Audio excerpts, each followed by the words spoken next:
নমস্কার বন্ধুরা, সোনালীর কিচেনে সবাইকে স্বাগত। আজকে আপনাদের সাথে শেয়ার করব শীতকালীন সবজি দিয়ে একটা তরকারির রেসিপি। আসুন দেখে নেওয়া যাক কিভাবে বানাবো।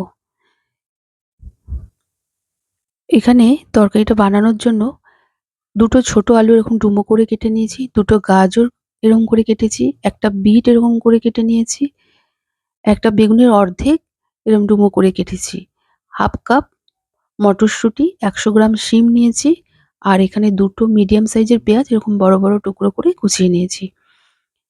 এবার চলে এলাম মূল রান্নায়। কড়াইয়ে দিয়ে দিলাম ৩ টেবিল চামচ সর্ষের তেল। তেলটা ভালো করে গরম হলে এখানে হাফ চা চামচ ৫ ফোড়ন ফোড়ন দেবো।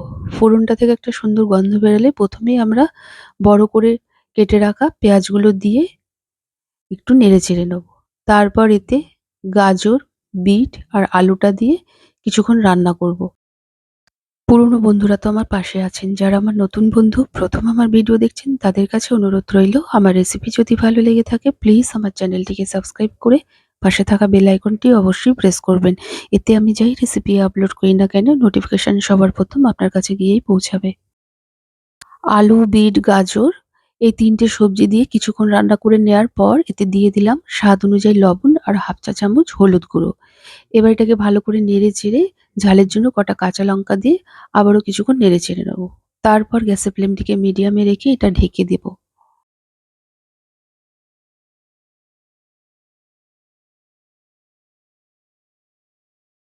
ফিরে এলাম ৫ মিনিট পর।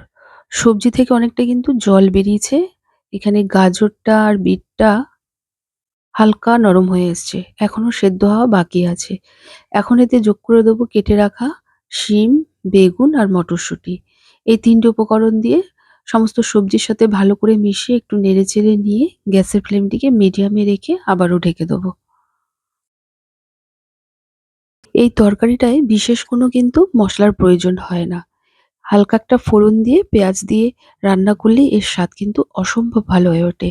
এটা ভাত, রুটি, পরোটার সাথে খেতেও কিন্তু অসম্ভব ভালো লাগে। ফিরে এলাম ১০ মিনিট পর। এখন এটা ১০ মিনিট পর দেখাচ্ছি, দেখুন সবজিগুলো কিন্তু সমস্ত নরম হয়ে গেছে। গাজর, বিট এগুলো সমস্ত নরম হয়ে গেছে।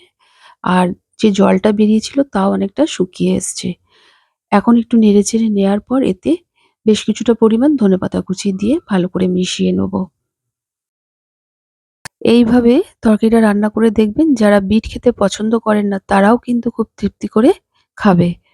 এই রান্নাটায় আমি আলাদা করে আর কোনো চিনি ব্যবহার করলাম না। যেহেতু বিট গাজরের স্বাদটা একটু মিষ্টি, মিষ্টি হয়, সেই ক্ষেত্রে আমি আর চিনিটা দিলাম না। আপনারা যদি প্রয়োজন মনে করেন তাহলে সামান্য একটু চিনি যোগ করে দেবেন।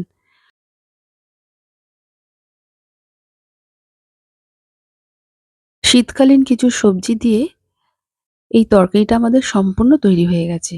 এখন গ্যাসের ফ্লেমটিকে অফ করে কিছুক্ষণ ঢেকে রেখে দেবো। তারপর এটা সার্ভ করব। এটা ভাত, রুটির সাথে খেতে কিন্তু অসম্ভব ভালো লাগবে।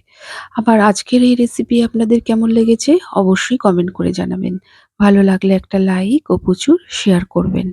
তবে আজকের মতো এই পর্যন্ত। আবার হাজির হয়ে যাব নতুন কোনো রেসিপির সাথে। সবাই ভালো থাকুন, সুস্থ থাকুন। ধন্যবাদ।